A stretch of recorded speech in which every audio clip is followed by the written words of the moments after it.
What's up guys, and welcome to my 2014 PC setup. Now this is part of a Mac Pro challenge that I have going on. If you guys haven't seen that video, it will be the very first link down below.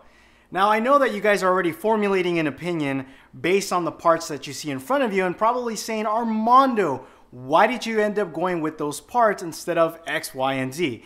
Now there is a method to my madness, and that's the beauty of building a custom PC, is that there's really no wrong or right way of doing it. Granted, there are better ways of doing it, but generally if you have an idea of what you're looking to get out of it, let's say you're a content creator, or let's say you love to play video games, the idea is that if that is your goal, you can build a PC based on what you're going to be using it for.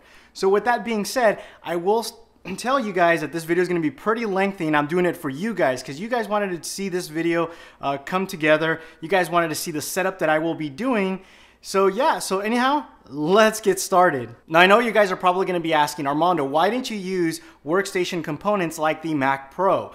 Now I could make a totally different video on desktop versus workstation computers, and really the question is, do you really need a workstation computer or do you really need a desktop computer? And I think we've kind of crossed that line where the reliability on desktop computers, the overall, let's just say scalability per se, is there. Again, I can go on and off about the pros and cons of a workstation computer versus a desktop, and I was really close to doing a workstation build, but I realized that I'm actually more of a, so let's just say, slight medium gamer, so this setup was more ideal, but at the same time it will definitely be able to do everything that the Mac Pro can, and in many cases actually beat it when it comes to performance. But again, this isn't about workstation components versus desktop. Maybe if you guys want, I'll do a video on that. So why did I choose these parts? And I think that's probably what you guys are asking for. Well, here's the thing, there's a lot of different reasons. I am a content creator. I use Adobe Premiere a lot. I use Photoshop every single day, but at the same time, I also like to game. Also, this is part of a Mac Pro challenge, and I wanted to use components that will, let's just say, make people think about possibly building their own computer versus buying a Mac Pro. Mac Pro is very expensive. Very, very expensive. It's a nice computer. It's obviously its form factor. Let's give credit where credit is due, but at the same time, if you could save a lot of money and it could do pretty much everything that you want it to do, unless you're really going to use, and again, this goes back to my whole workstation, if you're going to be using this 24/7, if you're going to be stressing the system out, to the point where it's just like every single day and for years to come, I mean, maybe the workstation is meant for you. But like I said, I'm more of a content creator / I like to game on the side too. So for me, I wanted to find that right balance. So in my opinion, remember this is my opinion, not that I'm wrong because it's my opinion, but I think this build here is a balance between somebody who loves to do video editing, including 4K video editing now, that is becoming the norm per se, and somebody who loves to play video games too on the side on the weekend. You know, the Mac Pro is not going to play video games that well, and it's not meant to play video games. Not that it's a bad thing, but you know, if you do like to play video games, that might be a turnoff. So anyhow, let's talk about the components that I chose. We'll start off with the motherboard. I chose the Rampage 4 Black Edition. Now I'm not going to be reviewing these products here. If you guys want to check out some reviews, I would recommend head on over to Linus Tech Tips. He makes some of the best PC reviews out there. He's really the guy to do this. I'm just basically giving you an overview of the parts that I selected. So the Rampage 4 Black Edition, this is one of the ASUS's latest motherboards, and in my opinion, probably the best LGA 2011 you can buy when it comes to creating that, remember what I talked about, that build where it's overall good for content creation, gaming. It's just a well-balanced board. At the same time, I'm probably not going to be putting this motherboard to its fair use. What I mean by that is this motherboard is meant to be overclocked, or meant for overclockers who are going to be using liquid nitrogen. This motherboard has won many awards in overclocking. It is a beast of a motherboard, so it'll definitely handle everything I throw at it. Its lifespan is just you know, overall, this is, like I said, this is an amazing board. I was contemplating on getting the Asus P9X79 EWS, which is also a really good, it's a workstation motherboard. It supports Intel Xeon processors, so you can run ECC memory, and it's actually a little bit more cheaper than this board. So technically this board is more expensive. Also with ECC memory, and I've looked at the pricing currently as of filming this video, it's actually cheaper than the RAM that I chose today. So if I even went the workstation side, the price would have gone even further down, with the exception of the processor, which I'll get in a minute. So I went with the Rampage for Black Edition. Now, the processor that I will be using is the 4960X. Now, to me, the 4960X, I mean, it is the best Core i7 processor you can buy today. It is based off the LGA 2011 platform.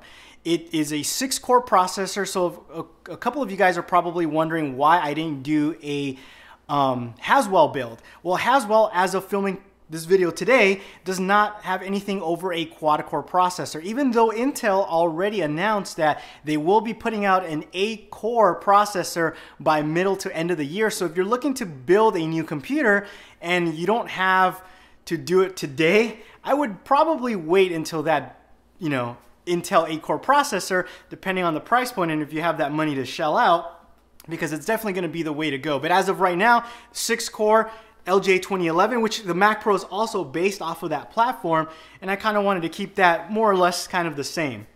So with the 4960X, because I did have a really large budget, I don't know if you guys saw the initial video, my budget was $8,000, that was with tax included.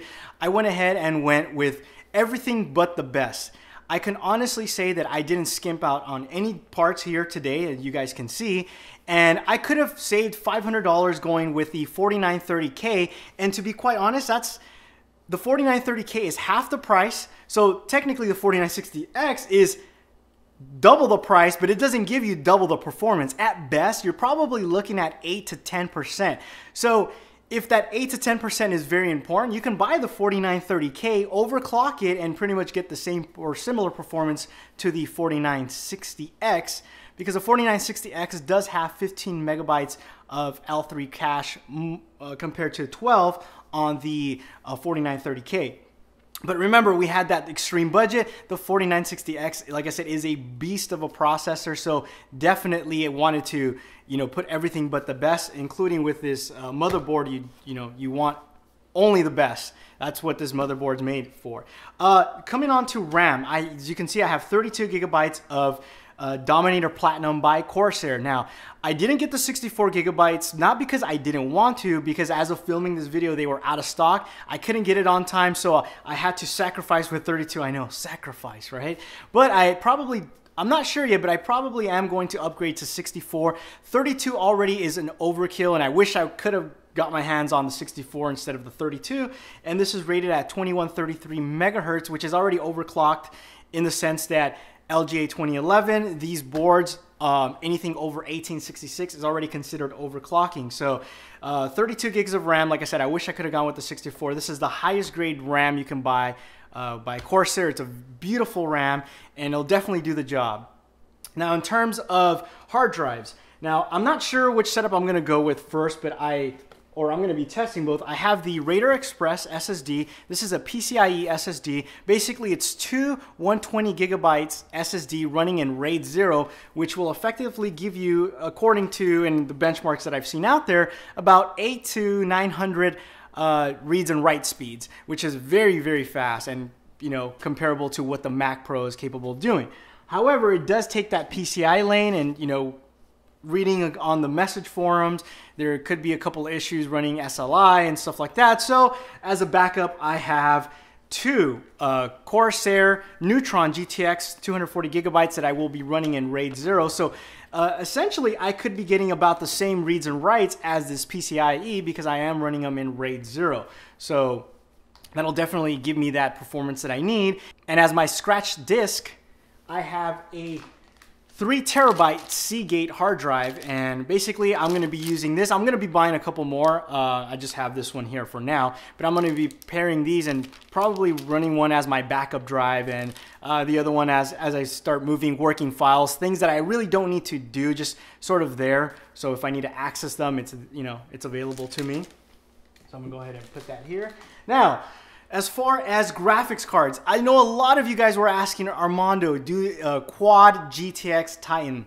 You know, a lot of you guys were suggesting that I go with the Titan setup. Now, if you don't know, the GTX 780 Ti is one of the most powerfulest, or actually, as of filming this, is the most powerfulest single card GPU available today. The reason why I chose the GTX 780 Ti is because it has 2880 CUDA cores.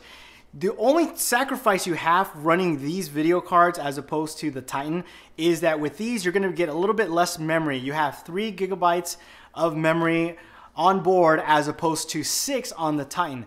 Now, depending on the type of work that you're gonna be doing, that may be a deal breaker. As for what I'm gonna be using it for, and the benchmarks that I will be using or doing with this, I have no doubt in my mind that this will definitely do the job. Now, why didn't I run quad SLI graphics cards like some of you guys were suggesting? There's a couple of reasons why I went with only 2 GTX 780s. The main reason is as you start scaling more to 3 and 4, the performance to price ratio isn't really there. Even though I did have the budget to do it, definitely was there.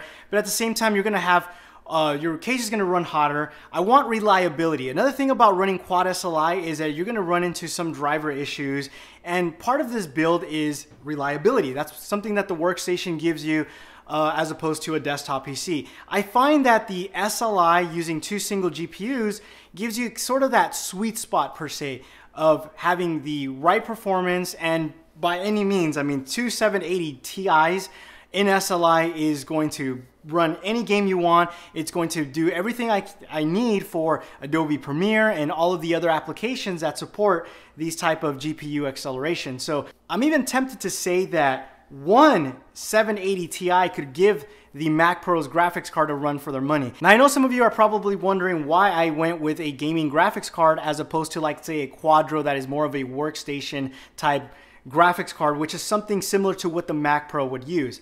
Now, I don't know if a lot of you know of this, but you can use a gaming graphics card, and in some cases with a couple tweaks and hacks, it'll actually, the motherboard will read it as a Quadro card. This is, like I said, 2880 CUDA cores that are available, and something comparable like this to a Quadro would be very expensive, upwards in the $4,000 to $5,000 range. There's been a lot of stuff that you guys can research on your own. I've done my research where you have a GeForce type card, going heads up with a, let's say, a Quadro card. GeForce is like $300, $400. Quadro is, $2,000, and in comparing render times, benchmarks, the GeForce card in most cases actually beat the Quadro card. So this is another reason why I went with the GeForce as opposed to a Quadro, where I could have actually done a GeForce and then a Quadro for my video stuff, but I felt that I wanted to keep the system looking clean because at the end of the day, it is my system, and I'm prideful of what I do, so I want to make sure that it looks good. Now, all of this is going to need a lot of power.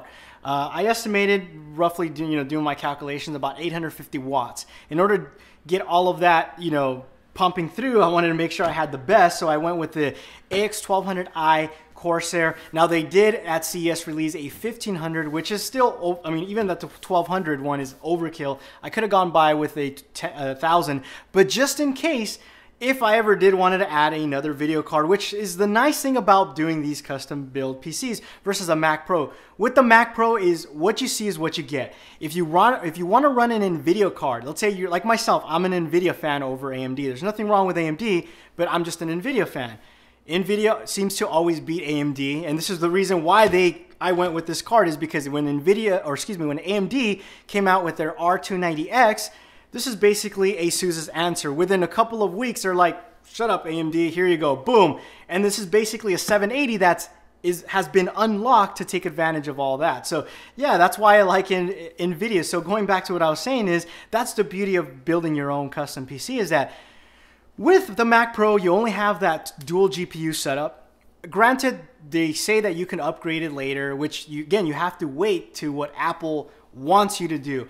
With me, let's say, and you know, the graphics business or the graphics card business is a very fast-paced, you know, today this is the best, in 6 months this is probably, or in a year, this might be considered a mid-range card. So the nice thing about this is I can easily swap them out. Like I said, if I wanted to add a third, a fourth, and do a quad-SLI, I'm able to do that. So that's the reason I went with the 1200, is because I want that scalability. Now, to keep everything cool as far as the processor goes, I went with the H100i. It is a liquid cool system. I could have went with a water cooling full-blown setup, but it goes back to what I was saying again, reliability, ease of use, and that was very important to me. So this is a closed loop system. You basically install it, leave it there. You don't have to do anything about it. It has a really good technology where you can monitor temperatures, make sure that you know everything is running good. And when you're running a high-end processor like the 4930K or even the 4960X, which is the one I have, that definitely needs to have a very high-end CPU cooler. And I believe, and of course doing research, the H100i is going to be the best. It's a great looking unit, and definitely going to fit with my next part, which is the case. Let me bring that over here.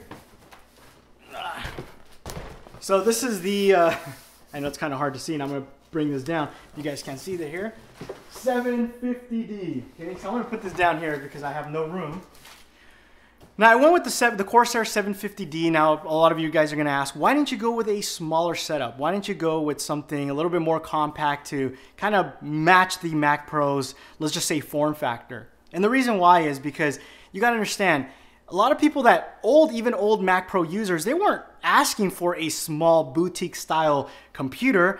They didn't really care about its form factor. This is, to me, a system that you need all of the I/O ports that you can get. You need to have that scalability. Isn't that what the workstation's all about? And I think the Mac Pro, Apple kind of killed that with this new Mac Pro, is that you don't have all these I/O ports. A lot of these Mac Pro setups you're going to see is this beautiful small trash can looking container along with all of these tethered cables all around it, which to me kind of defeats the purpose. So let's face it, you're not going to take your computer to Starbucks. Maybe some of you will with those new Mac Pros. You know, if I wanted to take a computer, I'm going to take my MacBook Pro, okay? Plain and simple. It's just, it is what it is, you know? So with this, I wanted a PC case that was not too big. I know some of you are probably asking, why didn't I go with the high-end Corsair? I think it's the 900D. To me, it's a little too big. It's meant really for people that are going to be using it for water cooling. I find that the new 750D is like the sweet spot. Also, I am running an eATX motherboard. So trying to find a case that fits these type of motherboards is a little bit difficult because most of them are, you know, ATX. So this is a full or an eATX, extended ATX motherboard. So, you know, this case for me it's a beautiful case. It's got great finish. One of my favorite features is the SSD slots that you have in the back to kind of hide away and you know, the cable management. So overall, I think this is a beautiful case. It's got the nice window. You definitely want to show that off. Like the Mac Pro, I mean, we are proud as building this PC to show off what our work and what it's capable of doing. So how much was this whole entire setup? You're looking at $5,000 with no tax included. So depending on where you live and, you know, shipping costs, tax, and all that, you're going to look a little bit over $5,500, which I did not meet my $8,000 budget. Is that a bad thing? Not necessarily. It just shows you that you can build a crazy setup with less than what you would with a Mac Pro. Now, of course, we have to see and wait how it's going to fare with an 8-core Mac Pro along with a 12-core and all of the different configurations. But I will say this, is that at least with the current setup that I have enough money to buy two dual 4K monitors and also be able to buy extra peripherals that I need to get this going. So I'm very excited about this. I'm definitely going to be getting a couple of probably 2 or 3 4K monitors depending on how I like them. I'm going to go with a Dell 24-inch. I like the smaller form factor. I get the higher PPI, but that's a whole different video. So let me know what you guys think. Let me know of the setup. I know some of you guys are going to disagree, and I know some of you guys are probably going to agree and like the setup. So, and again, that's the beauty of this. With the Mac Pro, you only get a couple of configuration options, and kind of like the Apple way, what you see is what you get, whether you like it or not. Building your own computer, you have that flexibility, and it gives you more of freedom to do what you want. So as I was saying before, I could have went with the workstation components, and I could have saved money on the motherboard, I could have saved money on the RAM, but most importantly, the place where I would have spent a little bit more money is on the Xeon processor. I could have went with something crazy. I could have went with the one that cost $2,000. So it still would have put me under the initial budget. So whichever way you decide to go, know that it'll definitely cost a lot cheaper to build your own computer. But most importantly, what I like about building your computer is that you know what you did. You know what, if something fails, you know where to repair it. With the Mac Pro, unless you know what you're doing, granted PC, you could say the same thing unless you know how to build one, but there's a ton of tutorials on how to build a personal computer. You know, it hasn't changed since years since they first started, you know. The overall concept is pretty much the same with the Mac Pro.